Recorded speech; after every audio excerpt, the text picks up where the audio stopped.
In a narration related by Ibn, it has reached me that there is no voices that is more beautiful among the creation of Allah than the voice of Israfil.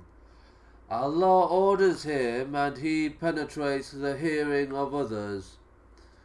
There is no angel in the heavens except that his prayer is cut off, and he remains like that for whatsoever period Allah wills him to remain. Then Allah Azza wa Jal, to him belongs might and majesty, says, by my glory were the slaves created beings, people to know the magnitude of my mightiness, they would not worship anyone other than me in regard to the saying of Allah. And verily, for him is a near access to us, and a good final return, paradise. On the day of resurrection he will order for a high pulpit, and then it will be placed in paradise. Then it will be called out, O Dawood, glorify me in that voice with which you used to glorify me in the abode of the world. The voice of Dawood will be raised, and it will embrace the adherents of paradise, and that is the saying of Allah, and verily for him is a near access to us, and a good final return, paradise. It is when they will hear the speech of the Lord, the great and majestic, which occurs when he addresses them in the gatherings they will get together in before him.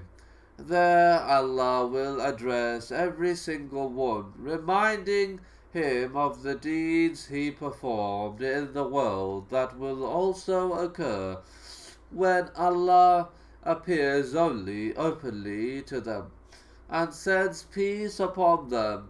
We mentioned this in regards to the saying of Allah. It will be said to them, Salam, peace be on you, a word from the Lord Allah Most High. In this context, we already related the hadith of Jabir, which is found in Sunan ibn Majah. Verily, every day the people of paradise enter upon the Almighty, the great and majestic, and he recites upon them the Quran. Each person among them will sit in his deserving place of seating upon pulpits of pearls, rubies, gold and emeralds, and nothing will please them more than that, and they will not have ever heard anything more great and beautiful than it, that reading. Then they will return to their places, delighted, and they will be similarly delighted. On the morrow related the following, which he ascribed to the Prophet. Verily, the people of paradise will go forth at the beginning of the day in a robe, and they will return in another, like how one of you goes at the beginning or the end of the day to a king from the kings of the world. Similarly, they will go at the beginning and end of the day to visit their Lord Azza wa Jal. To him belongs might and majesty. The horses of paradise. Related from his father that a man asked the Messenger of Allah, O Messenger of Allah, are there horses in paradise? He said, "Verily, when Allah admits you into paradise, you will not want to be carried in it on a horse, unless you are being carried on a horse made of red rubies. It will fly with you in paradise to wherever you wish to go."